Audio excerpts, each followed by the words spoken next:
ఒక శత్రువు ఉన్నాడు అనుకోండి, నీవేమని ప్రార్థన చేస్తావు? చెప్పాలి.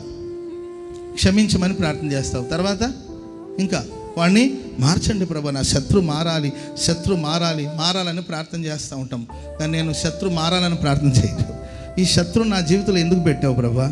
ఆ ప్రణాళికను నెరవేర్చమని ప్రార్థన చేస్తాను. ఆమె ఏం చెప్పండి గట్టిగా. పౌలు గారికి ఒక శత్రు, ఒక ముళ్ళు ఉందండి. ప్రభువా దీన్ని తొలగించమన్నాడు. దేవుడు అన్నాడు, నేనే పెట్టాను ఆ ముళ్ళు నీకు. దేవుడే కొందరిని మనకు ముళ్ళులాగా పెట్టుంటాడు. దేవుడు పెట్టిన ముళ్ళుని తీసేయమంటే ఎట్లా? నేనే పెట్టాను. ప్రైజ్ ఎలా. హల్లెలూయా.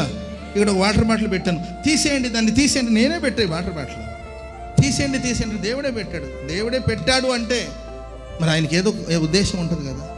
ఆ విలన్ లేకపోతే నీ జీవితం వెలుగులోనికి రాదు. అంతే. నీ జీవితంలో నా విలన్ ఎంత బలంగా ఉన్నాడో నిన్ను అంత బలముగా దేవుడు నేను కనపరచబోతున్నాడు.